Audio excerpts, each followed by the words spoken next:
and hopefully I think we're live on Facebook. And my guest today is none other than Howard Tullman. Howard began his professional career, which now spans 5 decades, as a lawyer, and entered the tech space in the early 80s. He went on to found and co-found more than a dozen successful tech companies.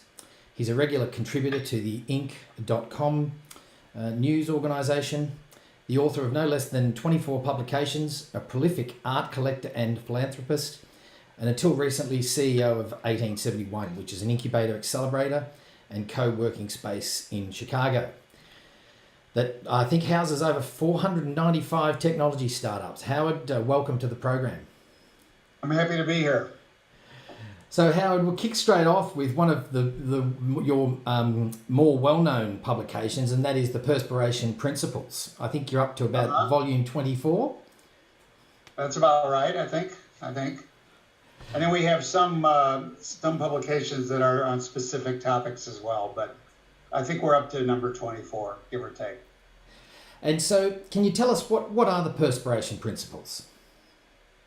Well, the overall premise was just writing down the ideas that are important for entrepreneurs who are starting businesses. Specifically, the 5 sort of core principles are that you need to have a passion for what you're doing, that you need to take the time to prepare, so preparation, that you need to work hard, which is perspiration, that you have to be willing to persevere, because it's a long and bumpy road. And lastly, that you need principles, because if you're not in it to make a difference, if you're just in it to make a living, it's just too hard. And so it's really important that you have something greater than yourself that you're trying to accomplish. So let's talk about startups and ecosystems. Can you tell us about 1871 and your experiences with early stage technology companies? Sure. 1871 started in May of 2012 with about 50 companies, about 200 people, and about 50,000 square feet of space in a building in downtown Chicago that was really being transformed. It had been around for decades, maybe as long as 100 years. But it was an old line building with showrooms and apparel and furniture and things like that. And today it's completely transformed in many respects. But when we started, the idea was to build a town square, a central space where all of the resources and all of the components that it would take to assemble an ecosystem around starting businesses would be assembled in a contiguous space. And the contiguous space element was very significant. Since that time, we've grown from 50 companies to 500 companies, and from 50,000 square feet to about 170,000 square feet, graduated about 250 companies. They've created about 10,000 jobs, new jobs, and raised about $300 million. So the idea started, we assembled the universities, we assembled venture funds, we assembled schools of our own, we assembled mini incubators within our larger incubators, hundreds and hundreds of mentors, thousands of events. We do about 1,000 events a year here, tremendous educational resources, international connections across the world. And really the design was economic development, but also it was to put Chicago on the technology map on a global basis. Wow. So I guess Australia's ecosystem is very early days, and some would argue, I think, that parts haven't even woken up to the birth of the new digital economy. And to some extent, I think Australia's rested on its laurels with its mining and resources driving its economy and selling houses to each other. We do that pretty well. And there's a sense that there's a bit of a gold rush that we're witnessing. There's lots of people jumping on the bandwagon. And I don't know whether we've seen a lot of output for that. So what advice would you give the leaders of our local ecosystem that you think would be helpful in cultivating an embryonic innovation ecosystem? Well, I think that it's important to decide whether you're going to try to be all things to all people, whether you're going to focus on just a few areas. You mentioned mining. There are successful incubators throughout the world focusing on just a few things, a few domains or a few areas of industry or expertise. And that's something that's important, so that you stick to your knitting, so that you have the ability to add these new technologies to existing industry, which is a lot easier than trying to grow from zero to fully blown organizations.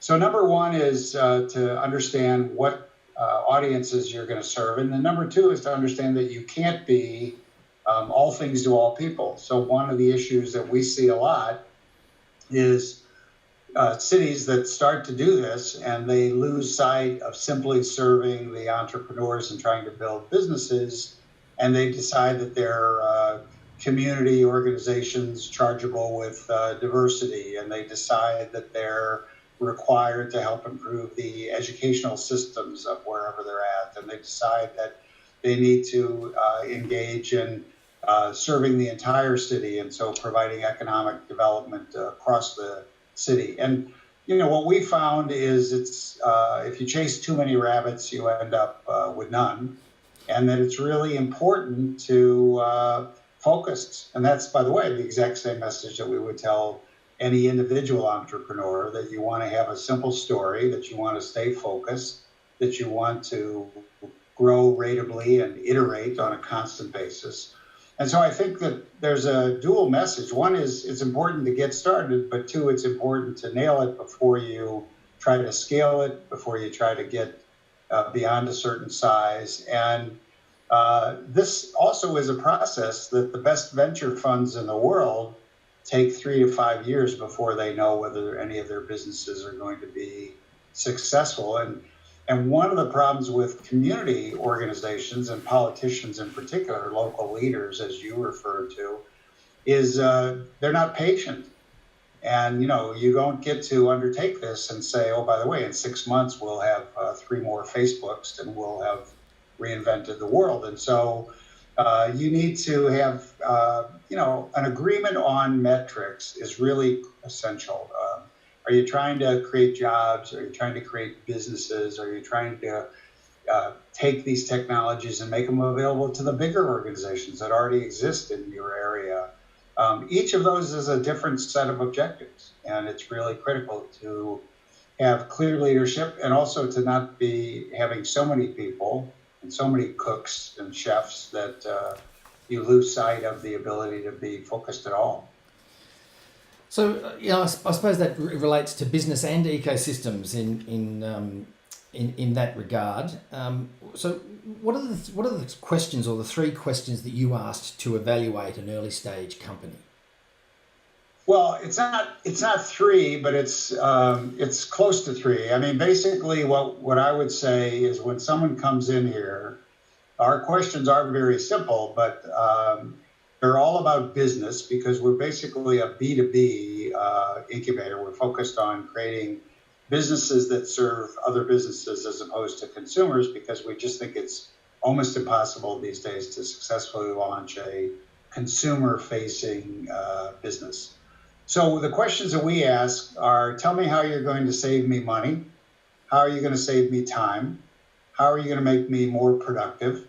How are you going to help me make better decisions? And basically, how are you going to make a difference? And those 5 questions are really the things that we feel like if you don't have a clear answer, then we're unlikely to be able to help you, and you're unlikely to build a successful business.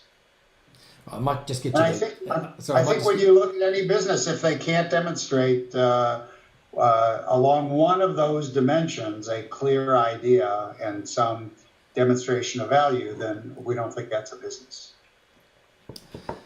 Okay, so let's move on to the future of education. I want to try and keep this interview fairly concise.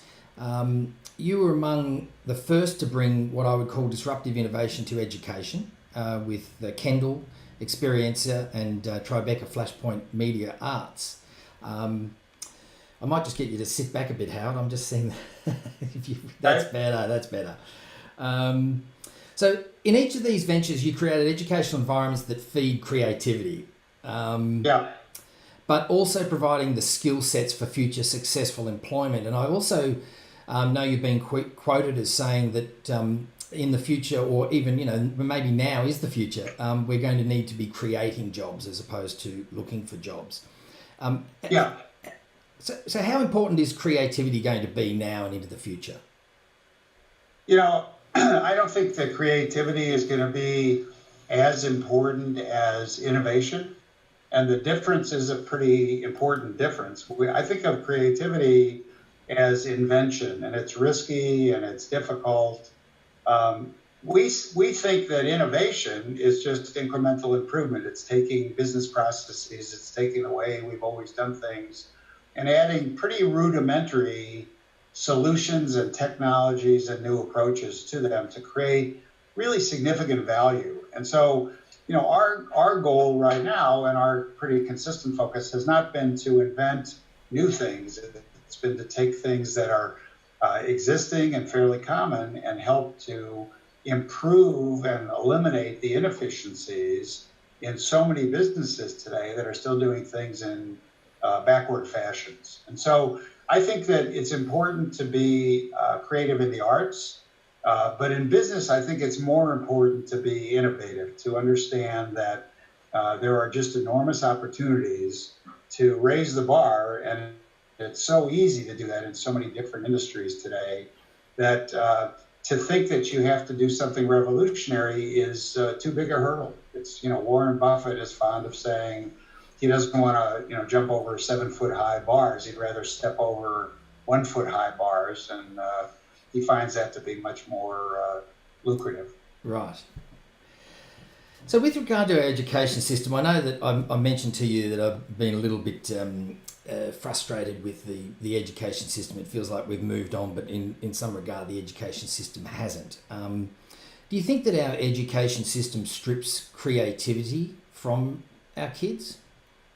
Yeah, I think we're still in the mode of the old factory system, and the factory system of a classroom with one teacher and 25 students in rows was exactly modeled on the factory, and it was intended to have no creativity at all. It was to learn, first of all, it was a behavioral control system, and second of all, it was to learn to memorize. It was to learn procedures and rules and things and instructions, none of which is going to serve us very well going forward. I mean, I think that education is broken. I think we have to figure out ways to teach people how to think critically, how to solve problems, how to put themselves in the shoes of other people. I think that we do a lousy job of listening.